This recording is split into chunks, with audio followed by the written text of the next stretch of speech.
আমি একটা মেয়েকে অনেক ভালোবাসতাম,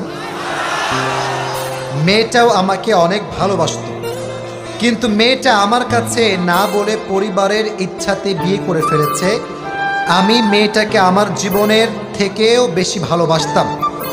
এখন আমি মানসিক দিক থেকে অনেক কষ্টে আছি এবং আমি অনেক কষ্ট পাচ্ছি। এখন আমি অনেক ভেবে চিন্তায় পড়ে গিয়েছি এবং কোনো কিছু ঠিক করে চিন্তা করতে পারছি না। এখন আমার কি করা উচিত?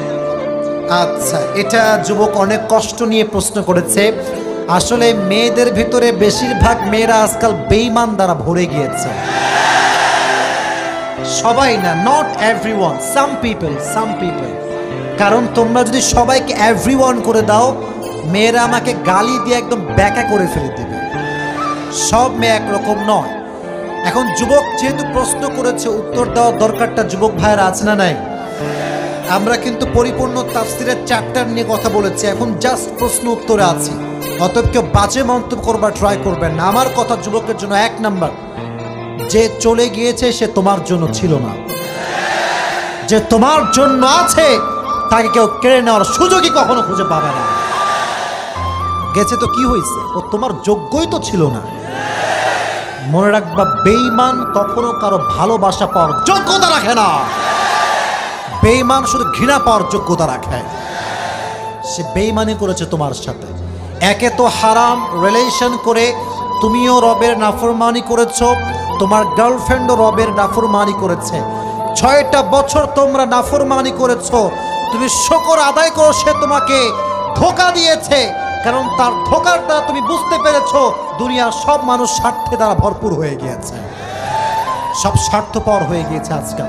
1 নাম্বার, সেই মেয়েটা তোমার জন্য কখনো ছিল, আর যে তোমার জন্য আছে তাকে কখনো আটকায় রাখতে পারবে?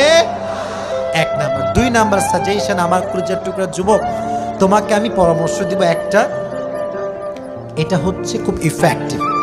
তুমি যখন ঘুমাতে যাওয়া, এটা ওর একার সমস্যা না, এখানে অনেক যুবক আছে এদের সমস্যা আছে। অনেক যুবকই ছ্যাঁকা খেয়ে ব্যাকা হয়ে গিয়েছে। তুমি যখন ঘুমাতে যাবা, এইদিকে তাকান, কোরআনটা পড়তে পড়তে ঘুমাবেন। যখন বেশি কষ্ট লাগবে, কোরআনটা বুকের সঙ্গে জড়িয়ে ধরবেন। যখন কোরআনটা আপনার বুকে আছে, খোদার কসম, ওয়াল্লাহি বিল্লাহি তাল্লাহি, রবের কোরআনকে যে জড়িয়ে ধরেছে তার কলিজাটা ঠান্ডা হয়ে গিয়েছে। সুবহানাল্লাহ পড়েন। কলিজা ঠান্ডা যদি করতে চাও, কোরআনটা বুকে জড়িয়ে রাখবা।